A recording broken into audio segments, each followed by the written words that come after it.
usines de mangue et d'anacarde. Ce sont des usines qui produisent énormément de déchets industriels et qui sont déversés dans la nature. On a pris ces déchets qu'on a transformés en compost.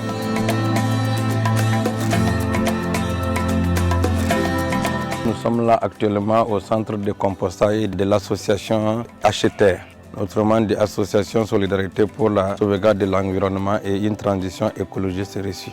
Nous fabriquons du compost solide et liquide. Ces tas de compost, ce sont des tas déjà prêts, du compost solide à base des déchets industriels, animaux et végétaux. Au-delà du compostage, l'association HTR fait la production des plants, mène des activités de sensibilisation et mène les reboisements.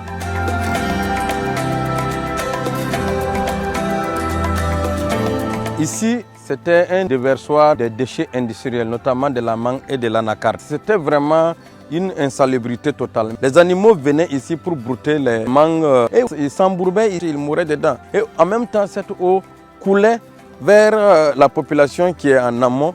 Et pendant la saison pluvieuse, là, et ça pouvait même infecter les puits, la source d'eau et autres. Là. Mais quand nous on est arrivé, on a transformé ces déversoirs de déchets-là en site de compostage. Et du coup, on a travaillé à lutter contre l'insalubrité des lieux. La quantité moyenne annuelle de notre production est de 1200 tonnes actuellement. Mais ça, c'est ça parce qu'on n'a pas les moyens pour pouvoir tout broyer. On n'a pas assez de matériel de compostage. Pour faire du compost en grande quantité, il faut obligatoirement une machine à pouvoir retourner. On n'a pas assez de bâches pour pouvoir couvrir du compost. Si on a les moyens, on peut aller à 5000 tonnes de compost par an. Je suis la trésorière adjointe de l'association. Je suis aussi dans la production du compost. Ce qui m'a motivée à m'adhérer dans cette association, c'est pour pouvoir sensibiliser nos parents aussi à l'utilisation de ce compost. Par rapport à l'engrais chimique, on voit que le compost est plus rentable.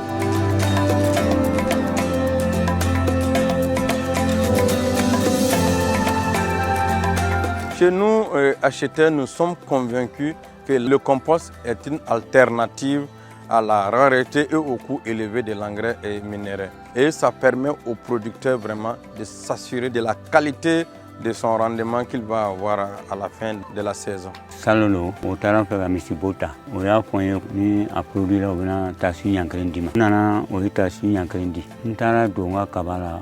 Vraiment, j'ai vu que n'y a rien vraiment à Dialan Yoko. Nous n'a pas kabou, on y a fait sur la catene engrais nika.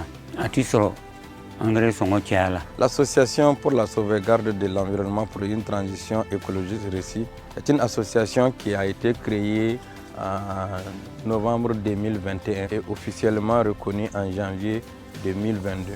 Et l'association est forte de 22 membres. Tous les membres sont des producteurs, fait des vergers de mangue ou d'anacarde ou encore c'est du moringa. Nous avions des producteurs et céréaliers, des marchés-culteurs. Notre vision est de créer une unité de production de compost à grande échelle qui va produire pour la population de Bérégadougou, pour la région des Cascades et même pour le Burkina Faso.